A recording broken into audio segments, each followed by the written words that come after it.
요한계시록 12장 4절부터 5절입니다. 요한계시록 12장 4절 5절. 우리 한 목소리로 같이 봉독하겠습니다. 그 꼬리가 하늘의 별 3분의 1을 끌어다가 땅에 던지더라. 용이 해산하려는 여자 앞에서 그가 해산하면 그 아이를 삼키고자 하더니 여자가 아들을 낳으니 장차 철장으로 만국을 다스릴 남자라. 그 아이를 하나님 앞과 그 보좌 앞으로 옮겨가더라. 아멘. 기도드리겠습니다. 살아계신 하나님, 이 시간 하나님 말씀을 전하고 듣습니다. 성령께서 역사하셔서 하나님의 뜻을 잘 깨달아 알게 도우소서. 하나님이 알려주시는 대로 믿고 따르게 도우소서. 악한 사탄 마귀의 괴계를 분별하고 대적하고 승리하게 될 것이고, 하나님이 계신 천국에서 우리가 하나님의 은혜로 함께 하나님과의 영광을 또 영생을 누리게 될 줄을 믿습니다. 이 시간도 온전히 주장하시기를 바라고 예수 그리스도의 이름으로 기도드렸습니다. 아멘. 4절에 보게 되니까 그 꼬리가 하늘의 별 3분의 1을 끌어다가 땅에 던지더라. 그러니까 이 3절에 있는 붉은 용, 악한 사탄 마귀가 머리가 7이고 뿔이 10이고 그 여러 머리에 7 왕관을 한 큰 붉은 용이 자신의 꼬리로 하늘의 별 3분의 1을 끌어다가 땅에 던졌다라는 것입니다. 그래서 여러 가지 이 부분에 대한 해석이 있지만 이제 이것은 사탄이 다른 많은 천사들을 유혹해서 타락해 한 그러한 것으로 이제 보면 되겠습니다. 그 다음에 보게 되면 용이 해산하려는 여자 앞에서 그가 해산하면 그 아이를 삼키고자 하더니 5절 여자가 아들을 낳으니 이는 장차 철장으로 만국을 다스릴 남자라. 그 아이를 하나님 앞과 그 보좌 앞으로 올려가더라 그랬어요. 어제 말씀드린 대로 이제 여자는 교회를 의미합니다. 아이는 예수 그리스도를 의미합니다. 그러니까 예수 그리스도는 어떤 분입니까? 5절에 보게 되니까 장차 철장으로 만국을 다스릴 남자 그랬어요. 철장이라는 것은 이제 쇠막대기, 그러니까 아주 왕의 권세, 전능한 통치, 강력한 그러한 통치를 의미하는 거죠. 그래서 예수 그리스도가 철장으로 아주 그 전능한 능력으로 만국을 다스릴 것이다, 다스리는 분이다라는 것을 드러내고 있는 거예요. 이것은 이제 시편 2편의 9절 말씀을 바로 인용한 것입니다. 시편 2편 9절에 내가 철장으로 그들을 깨트리며 질그릇같이 부수리라 하시도다, 이렇게 말씀이 기록되어 있어요. 그래서 예수 그리스도는 아주 그 전능한 능력으로 온 천지 만물을 주관하고 다스리시는 분이라는 것을 기억해야 됩니다. 지금도 우리가 봤을 때 육신의 눈으로 봤을 때는 어떤 정치인에 의해서, 어떤 기업인에 의해서, 아니면 어떤 많은 국민들에 의해서 이 세상이 움직여지는 것 같지만, 물론 인간적으로는 그렇습니다. 그 사람이 그렇게 이끌어가고 있는 거고, 어떤 정치인이, 어떤 능력 있는 사람이, 어떤 무리의 국민들이 그렇게 하는 것 같지만, 그것은 인간적인 그러한 할 본분을 다하는 것뿐이고, 우리 눈에 보이지 않지만 하늘에서 전능하신 하나님과 그 어린 양 대신 예수 그리스도에 의해서 이 온 천지 만물이 주관되고 다스려진다라는 것을 우리가 기억해야 됩니다. 예수 그리스도를 믿는 사람들은 이 부분을 분명히 기억해야 돼요. 예수 그리스도는 철장으로 온 천지 만물을, 모든 천사들을, 모든 그러한 사람들을 주관하고 다스리시는 분이다라고 이렇게 성경에서 드러내고 있는데, 예수 그리스도를 믿는다고 하면서 예수 그리스도는 지금 우리 눈에 보이지도 않고 보지도 못하고 예수 그리스도는 하늘에 계시니까 이제는 여기는 우리밖에 없다라는 그러한 생각을 한다면 그것은 아주 잘못된 것입니다. 예수 그리스도께서 부활 승천하셨죠. 그런데 그 하늘에서 무슨 일을 하고 계십니까? 인을 떼시고 그 모든 하나님의 뜻을 이루시는 것을 우리가 보게 되죠. 그래서 지금 이러한 우리들이 살고 있는 이 땅이 어떤 한 개인이나 어떤 한 나라나 국민에 의해서 다스려지는 것이 아니고 그들을 주관하고 다스리시는 살아계신 우리 구주 예수 그리스도가 계시다라는 것을 우리는 늘 잊지 말아야 되는 것입니다. 그래서 그 4절에 그 꼬리가 하늘의 별 3분의 1을 끌어다가 땅에 던지더라. 용이 해산하려는 여자 앞에서 그가 해산하면 그 아이를 삼키고자 하더니, 계시록 12장 그 4절 5절입니다. 그 아이를 삼키고자 하더니라고 이렇게 기록이 되어 있어요. 그러니까 그 아이를 삼키고자 한다. 용이 그 아이를 삼키고자 한다라는 것은 이제 그 악한 사탄 마귀가 예수 그리스도를 대적하는 것을 이제 표현하는 것입니다. 창세기 3장에 보게 되면 하나님께서 뱀에게, 사탄에게 이제 형벌을 선언하시죠. 14절부터 보게 되니까 여호와 하나님이 뱀에게 이르시되 내가 이렇게 하였으니 내가 모든 가축과 들의 모든 짐승들보다 더욱 저주를 받아 배로 다니고 살아있는 동안 흙을 먹을지니라. 내가 너로 여자와 원수가 되게 하고 내 후손도 여자의 후손과 원수가 되게 하리니 여자의 후손은 내 머리를 상하게 할 것이요 너는 그의 발꿈치를 상하게 할 것이니라. 이렇게 하나님께서 사탄 마귀에게 형벌을 선언하셨어요. 그 이후로 사탄 마귀는 이제 예수 그리스도를 계속해서 대적을 합니다. 물론 그 대적은 겨우 발꿈치만 상하게 하는 그러한 정도의 대적이죠.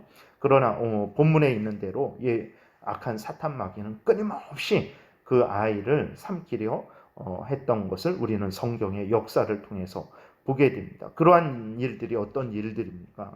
창세기 부터 우리가 잠깐 살펴보게 되면 가인이 아벨을 죽이는 것, 그거 악한 사탄 마귀의 괴계에 의한 것이라는 것을 우리가 기억해야 됩니다. 하나님이 또 아벨 대신 셋을 주셨죠. 그 셋의 후손들을 어떻게 합니까? 가인의 딸들이, 불신앙의 딸들이 이제 유혹을 해서 그 하나님의 사람들로 하여금 하나님을 경외하고 그 명령을 따라 살아가는 본분을 던져버리게 했죠. 결국은 노아 가족만 남고 홍수의 심판이 임한 것을 우리가 보게 됩니다. 또 이스마엘이 이삭을 핍박했죠. 에서가 야곱을 죽이려 했습니다. 바로 왕이 이스라엘 민족을 말살시키려 했죠. 가나안 민족들은 이스라엘 백성들을 우상 숭배로 오염시키고자 했습니다. 사울 왕은 다윗을 수없이 죽이려 했고 이세벨의 딸 아달랴가 이제 그 남쪽 유다로 시집을 왔는데 이제 자신의 아들이 죽으니까 다른 그러한 어떤 그 다윗의 후손들을 완전히, 자기 손자들을 완전히 다 학살해 버렸습니다. 하나님의 은혜로 요아스 혼자 살아남게 되고 결국은 이제 요아스를 통해서 다시 이제 하나님께서 다윗의 후손이 왕이 되게 하시는 놀라운 역사를 이루시죠. 또 바벨론은 이스라엘을 포로로 끌고 갔습니다. 그리고 또 포로로 끌려간 이스라엘 백성들을 어떻게 했습니까? 하만이라는 자가 말살하려고 그렇게 했던 것도 우리는 성경을 통해서 보게 됩니다. 하나님이 에스더를 통해서 이스라엘 백성들을 구원하셨죠. 그리고 또 이 예수 그리스도께서 이 땅에 태어나실 때 어떻게 했습니까? 그 헤롯 대왕이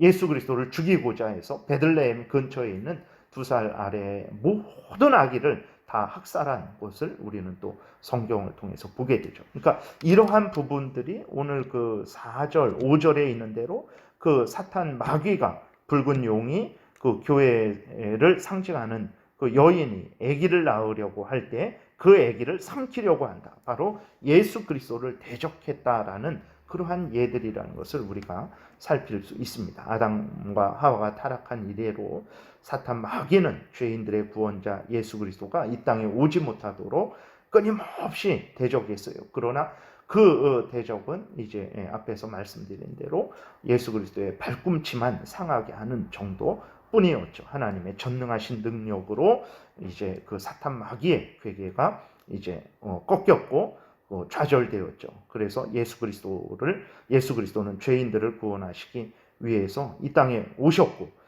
또 모든 일을 행하셨고 십자가에 못 박혀 죽으셨고 부활하셨고 승천하신 것을 우리가 보게 됩니다. 그것이 이제 그 5절 다시 보면 끝부분에 기록이 되어 있는데 5절 다시 보면 여자가 아들을 낳으니 이는 장차 철장으로 만국을 다스릴 남자라.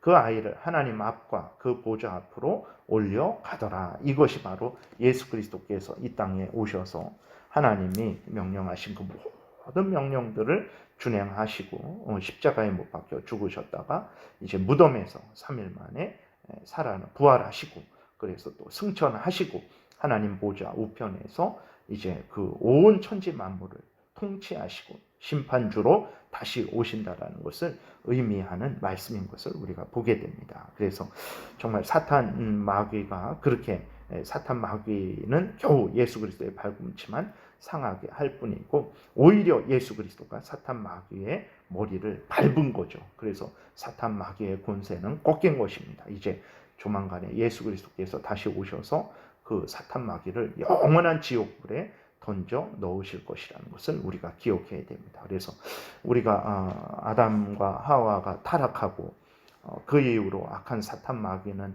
계속해서 아담과 하와를 유혹했던 것처럼 하나님의 백성들을 유혹하고 예수 그리스도께서 이 땅에 오시는 것들에 대해서 그렇게 회방을 하고, 그러나 결국은 하나님의 뜻대로 이루어진 것을 우리가 보게 되죠. 지금도 마찬가지입니다.